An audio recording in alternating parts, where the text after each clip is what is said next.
नमस्कार साथियों, आप देख रहे हैं target with Chandra YouTube channel. मैं हूं चंद्रभान और हम लोग मौलिक अधिकारों की बात कर रहे थे, फंडामेंटल राइट्स की बात कर रहे थे। आज मौलिक अधिकारों में हमारा टॉपिक है अनुच्छेद 17 व अनुच्छेद 18। तो अनुच्छेद 17 और 18 को आज इस वीडियो के माध्यम से कंप्लीट करेंगे। उसके बाद नेक्स्ट वीडियो में हम लोग बात करेंगे राइट टू फ्रीडम, स्वतंत्रता के अधिकार की। तो शुरू करते हैं अनुच्छेद 17 व अनुच्छेद 18 के बारे में। सबसे पहले हम लोग बात करेंगे अनुच्छेद 17 के बारे में। तो जैसा कि आप यहाँ पर बोर्ड पर देख रहे होंगे, और ये हमारा भाग 6 है। भाग 5 तक हम लोगों ने मौलिक अधिकारों पर बात कर ली है। भाग 6 की आज हम लोग बात करने वाले हैं। अनुच्छेद 17 अस्पृश्यता कांड, एबोलिशन ऑफ अनटचेबिलिटी। तो पहले इसी को हम पढ़ेंगे, इसी से शुरुआत करते हैं। सवाल ये है कि ये मौलिक अधिकार कैसे है। आप पढ़ रहे हैं इस समय जिन मूल अधिकारों की बात कर रहे हैं वो मूल अधिकार हैं समानता के अधिकार। और समानता के अधिकारों की अगर बात करें, मूल अधिकारों की बात करें, तो अनुच्छेद 14 से 18 तक वो हमारे संविधान में उल्लिखित हैं। 14 से 18 में हम लोग आज 17 और 18 की बात कर रहे हैं। आपने पढ़ा था अनुच्छेद 14 में समता के अधिकार की बात वहाँ की गई थी, और दो चीज़ें हमने पढ़ी थी वहाँ पर, विधि के समक्ष समता और विधियों के समान संरक्षण का अधिनियम। इसके बाद अनुच्छेद 15 में हमने पढ़ा था कि किसी भी व्यक्ति को धर्म, मूल, वंश, जाति, लिंग व जन्म स्थान के आधार पर उसके साथ भेदभाव नहीं किया जा सकता। अनुच्छेद 16 में हम लोगों ने पढ़ा, उसमें दो और आधारों की बात की गई, उद्भव और निवास के आधार पर भी भेदभाव नहीं किया जाएगा। उसके अपवाद भी बहुत सारे थे, उनकी हमने बात की। उसके बाद जो हमारा आज का टॉपिक है अनुच्छेद 17, तो अस्पृश्यता का अंत करने से समाज में समानता कैसे लाई जाएगी। जैसे कि दोस्तों हमें पता है कि हमारे समाज में, चूंकि हमारा समाज जो है रूढ़ियों के आधार पर चलता है और कुछ धर्म के आधार पर चलता है। भले ही हमारा संविधान धर्मनिरपेक्ष है, लेकिन फिर भी हमारे देश में कई तरह के धर्म के लोग रहते हैं। बहुसंख्यक में देखें तो हिंदू धर्म के लोग रहते हैं, और ये जितने भी कुरीतियाँ हैं, बुराइयाँ हैं, प्रथाएँ हैं, रूढ़ियाँ हैं, वो सभी के सभी हिंदू धर्म में व्याप्त हैं। तो हिंदू धर्म में ही एक बुराई है, उसकी एक कुरीति है, एक रूढ़ी है, जिसे हम छुआछूत कहते हैं। वर्षों से जो देश के वंचित वर्ग हैं, और वर्तमान में अगर देखा जाए तो वो SC ST की अगर मुख्य रूप से बात करें, इसके अलावा जनजातियां जो भी हैं उनके साथ भी, तो उनके साथ कई आधारों पर भेदभाव जो है किया जाता था।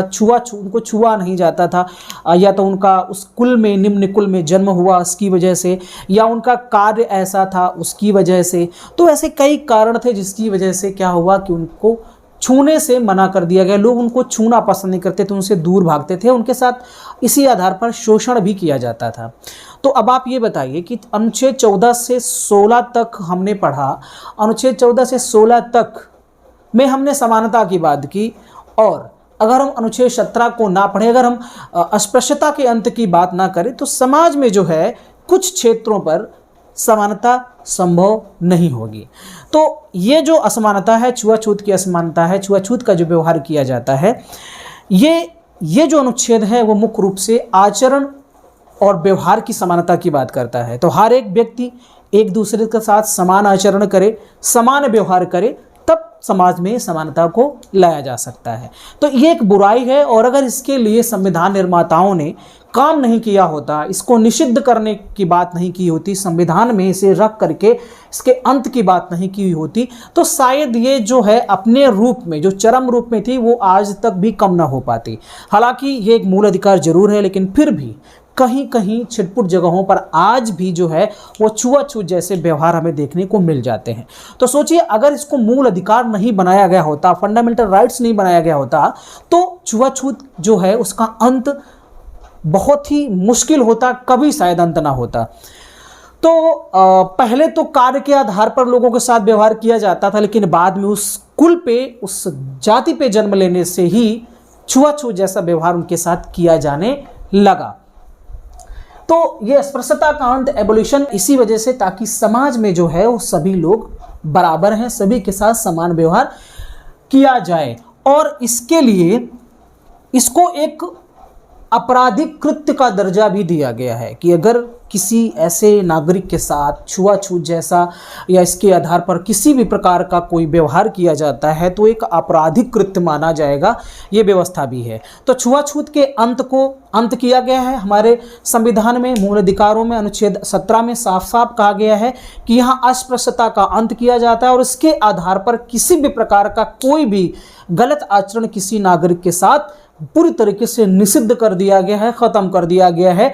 और एक चीज़ आप याद रखिए यहाँ पर कि अनुच्छेद 35, हम आगे पढ़ेंगे एक बार फिर उसको। अनुच्छेद 35 क्या करता है कि संसद को, हमारी पार्लियामेंट को ये पावर देता है, शक्ति देता है कि वो इस छुआछूत या अस्पृश्यता के लिए कानून बना सकता है, विधि बना सकता है, और ऐसा काम जो है संसद ने किया भी। तो अनुच्छेद 35 के द्वारा शक्ति जो दी गई है संसद को, उसके माध्यम से संसद ने क्या किया कि अस्पृश्यता निवारण अधिनियम 1955 बनाया। क्या बनाया? अस्पृश्यता निवारण अधिनियम 1955 बनाया। हालांकि इसका नाम कब 1976 में बदल दिया गया और 1976 में इसका रखा गया सिविल अधिकार संरक्षण अधिनियम। सिविल अधिकार संरक्षण अधिनियम 1955। तो नाम बाद में बदल दिया गया, पहले था अस्पृश्यता निवारण अधिनियम। एग्जाम में पूछा जा सकता है कि ये जो है कुछ वर्गों के लिए जो छुआछूत से संबंधित व्यवहार है उसको ख़त्म करने के लिए संसद ने कौन सा अधिनियम पारित किया? तो अस्पृश्यता निवारण अधिनियम 1955। और संसद ने ये काम जो है कहाँ, किस शक्ति के द्वारा किया गया और इस काम के लिए संसद को कहाँ से शक्ति प्राप्त होती है? तो अनुच्छेद 35 जो है वो संसद को इस तरीके की पावर प्रोवाइड करता है कि वह ऐसे विधि बना सकता है जिससे कि छुआछूत को ख़त्म किया जा सके। तो 1976 में बस नाम बदला गया, सिविल अधिकार संरक्षण अधिनियम किया गया। इसके साथ साथ और भी कई सारे प्रावधान किए गए हैं, जैसे कि अनुसूचित जाति जनजाति अत्याचार निवारण अधिनियम 1989। तो एक और अधिनियम ऐसे ही बना है, SC ST अत्याचार निवारण अधिनियम 1989। तो ये भी एक तरीके का कानून बना है और किसी भी ऐसे व्यक्ति के साथ अगर इस तरह की भावना से, छुआछूत की भावना से आचरण किया जाता है तो ये एक आपराधिक कृत्य होगा और इसके लिए दंड का प्रावधान भी हमारे संविधान में किया गया है। तो इस बात को भी याद रखिए। और एक इम्पॉर्टेंट पॉइंट ये भी है कि ये जो मूल अधिकार है, ये मूल अधिकार सिर्फ राज्य के लिए ही नहीं बल्कि व्यक्तियों के विरुद्ध भी शक्ति प्रोवाइड करता है। अर्थात कोई विदेशी व्यक्ति, कोई प्राइवेट व्यक्ति जो है वो भी अगर इस तरीके का काम करता है भारतीय किसी नागरिक के साथ में तो वो एक आपराधिक कृत्य माना जाएगा और उसके लिए दंड का प्रावधान भी किया जाएगा। तो राज्य के खिलाफ भी और व्यक्तियों के खिलाफ भी ये जो है अस्पृश्यता के अंत से संबंधित अधिकार जो है वो भारतीय नागरिकों को दिया गया है। मुख्य रूप से जो ये व्यवहार होता था वो SC ST के साथ होता था और इसीलिए संसद ने SC ST अत्याचार निवारण अधिनियम 1989 बनाया। और आपने नाम सुना होगा कि कई बार कहते हैं हरिजन एक्ट लग गया है ना। तो हरिजन एक्ट जो है वो भी इसी आधार पर होता है कि कहीं ना कहीं उस कुल में, उस जाति में जन्म लेने से उसके साथ इस तरीके का भेदभाव किया जा रहा है, शोषण किया जा रहा है, तो उस शोषण से बचाने के लिए। और एक बार बाद में हमारे संविधान में और हमारे सुप्रीम कोर्ट ने भी उत्पीड़न शब्द को काफ़ी इसकी व्याख्या की थी। तो उत्पीड़न शब्द को भी बाद में प्रयोग किया गया है कि ऐसे लोगों का उत्पीड़न नहीं होना चाहिए। ओके, तो ये हम लोगों ने बात की अस्पृश्यता के अंत की, लेकिन इस पे भी अपवाद है, इसका भी एक्सेप्शन है, आपको जानकारी होनी चाहिए इसकी। जैसे बहुत सारी ऐसी संक्रामक बीमारियां होती हैं जो कि छूने से फैलती हैं, तो ऐसी स्थिति में हम ये छुआछूत जैसा व्यवहार कर सकते हैं, इसका आचरण कर सकते हैं। जैसे किसी व्यक्ति को कोई बीमारी ऐसी हुई है जो छूने से फैलती है तो फिर हम उसको अवॉइड करेंगे, उसको नहीं छुएंगे। वर्तमान में देखिए जो कोरोना पेंडेमिक चल रहा है, कोरोना की महामारी चल रही है, इसमें हमने देखा कि अस्पृश्यता का जो अंत की बात की गई है, तो यहाँ पर हम लोगों ने एक दूसरे को छूना ही बंद कर दिया। लोग 2 गज की दूरी बनाना शुरू कर दिए, मास्क लगाना शुरू कर दिए, छू भी लेते हैं धोखे से अगर कभी तो सैनिटाइज करते हैं हाथ। तो इस तरीके का जो है व्यवहार किया जा सकता है, ये इसका एक्सेप्शन है। लेकिन उसके पीछे जो मूल भावना है कि किसी को उसकी जाति में जन्म लेने से, उसके कार्य की वजह से हम उसका शोषण करें, वो एक अलग की बात है। बट कोई संक्रामक बीमारी है, उससे बचने के लिए हम ऐसा कर सकते हैं, तो ये इसका एक एक्सेप्शन है, अपवाद है। इसको भी थोड़ा सा आप लोग याद रख सकते हैं। चलिए, हम लोगों ने अस्पृश्यता के अंत की बात की, छुआछूत के अंत की बात की। ओके, बात करते हैं उपाधियों के अंत की, एबोलिशन ऑफ टाइटल्स। अब उपाधियों के अंत की बात क्यों की जा रही है कि उपाधि कोई धारण नहीं कर सकता है। देखिए, यहाँ पर नागरिकों को और गैर नागरिकों को उपाधि देने और न देने जैसे प्रावधानों की बात की गई है। कब उनको रोका जा सकता है, कब कौन कौन सी उपाधियां वो ले सकते हैं, तो इस पे कई आर्टिकल हैं जिन पर हम लोग बात करने वाले हैं।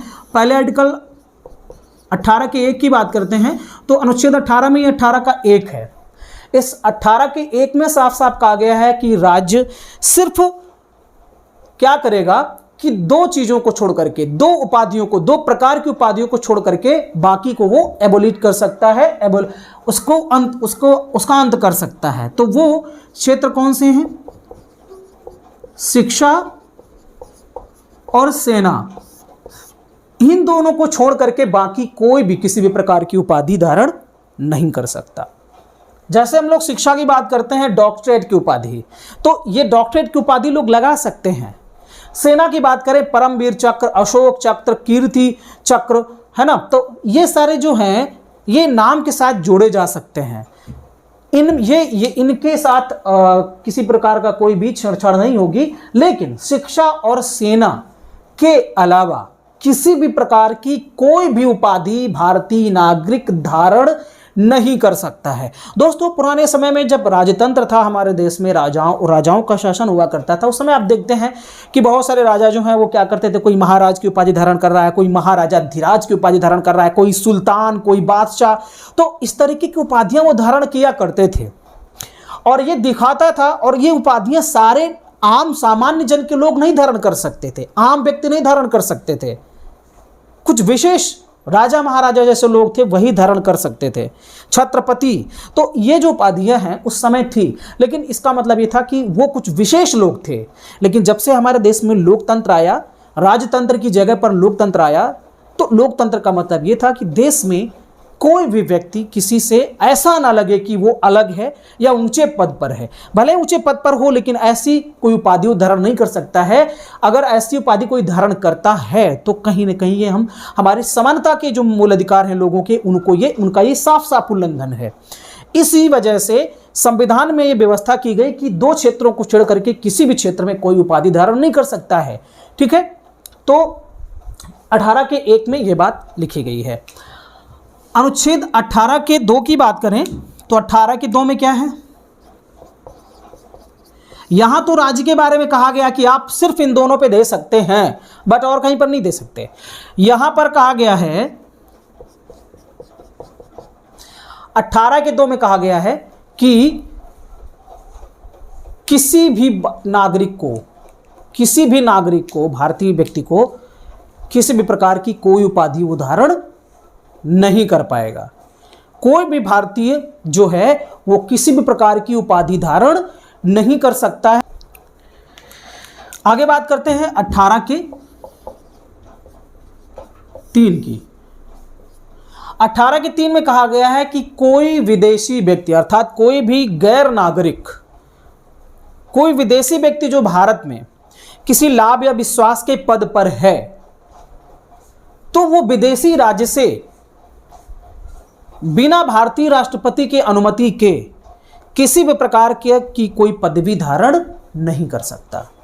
एक बार फिर दोबारा सुनिए, कोई विदेशी व्यक्ति अगर भारत में किसी लाभ के पद या विश्वास के पद पर है, तो वो बिना भारतीय राष्ट्रपति की अनुमति के विदेशी राज्य से कोई भी उपाधि धारण नहीं कर सकता। यह बात कहां पर लिखी गई है?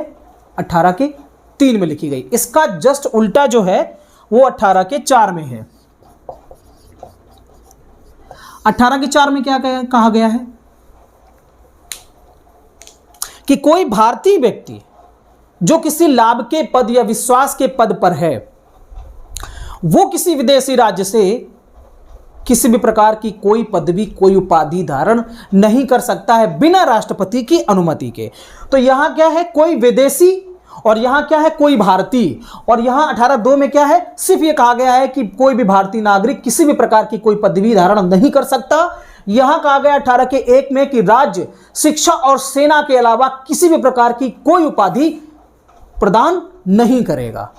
ठीक है, समझ में आया ना। तो यहां राज्य के बारे में है कि राज्य इन दोनों को छोड़कर के कोई उपाधि प्रदान नहीं करेगा। यहां पर है कोई भारतीय किसी भी प्रकार की कोई उपाधि धारण नहीं करेगा। 18 के 3 में है कि कोई विदेशी किसी विदेशी राज्य से किसी भी प्रकार की पदवी या उपाधि धारण नहीं करेगा बिना राष्ट्रपति की अनुमति के। यहां पर कहा गया है कि कोई भारतीय जो लाभ या विश्वास के पद पर है वो बिना राष्ट्रपति के अनुमति के किसी विदेशी राज्य से किसी भी प्रकार की कोई पद, कोई पदवी धारण नहीं कर सकता। ये बात जो है इनमें लिखी गई है। लेकिन एक चीज और इंपॉर्टेंट यहां पर यह है कि ये जो अनुच्छेद है, जो टाइटल्स की बात की गई है, यहां पर अंत की बात की गई है, यहां पर क्या देखने को मिलता है, ये जो है ये निर्देशात्मक है। ठीक है, कैसा है, निर्देशात्मक, अर्थात आदेशात्मक नहीं है। यहां डायरेक्शन दिया जा रहा है, सिर्फ निर्देश दिया जा रहा है, आदेश नहीं दिया जा रहा है। इसका मतलब है यहां इसका उल्लंघन भी किया जा सकता है, लेकिन संसद चाहे तो इसके लिए दंड के प्रावधान कर सकती है कि कोई अगर इस तरीके की उपाधि धारण करता है तो। वैसे ये सिर्फ निर्देशात्मक है, आदेशात्मक नहीं है। जैसे हमारे देश में कई सारी पदवियां हैं, उपाधियां हैं, जैसे कि पद्मश्री, पद्म विभूषण, भारत रत्न। तो ये जो हैं, ये उपाधियां जो हैं इसके दायरे पे नहीं आती, अर्थात एक्सेप्शन के तौर पर ले सकते हैं। हाँ, लेकिन यहां यह भी बात सुप्रीम कोर्ट ने कहा है साफ साफ कि ये नाम जो है पद्मश्री टाइटल लगाया नहीं जा सकता है, दे दीजिए, लेकिन कोई अपने नाम के सामने जोड़ेगा नहीं। बोलने के लिए हम लोग बोल देते हैं, लेकिन लिखित तौर पर कहीं भी किसी भी नाम के आगे पीछे ये टाइटल नहीं लगेगा। जिस दिन से उसने इस टाइटल को इस्तेमाल किया वो टाइटल्स उससे छीन लिया जाएगा। ऐसी बात भी सुप्रीम कोर्ट ने कही है।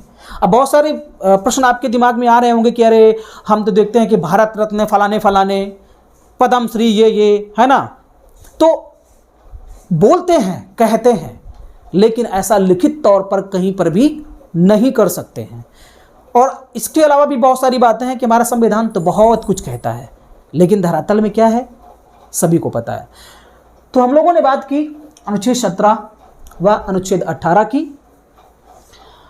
मुझे उम्मीद है कि ये वीडियो आपको पसंद आया होगा और इसको यहीं पर समाप्त करते हैं। नेक्स्ट वीडियो में हम लोग मिलेंगे, स्वतंत्रता के अधिकार से संबंधित जो वीडियो होगा अनुच्छेद 19 से 22। इसी तरह से और इससे बेटर मैं आपको समझाने की कोशिश करूंगा और प्रयास ये रहेगा कि हर एक शब्द जो है, हर एक तथ्य आपको बेहतर तरीके से समझ में आए, ये हमारी हमेशा से कोशिश रहेगी। तो वीडियो देखने के लिए बहुत बहुत धन्यवाद। Thank you.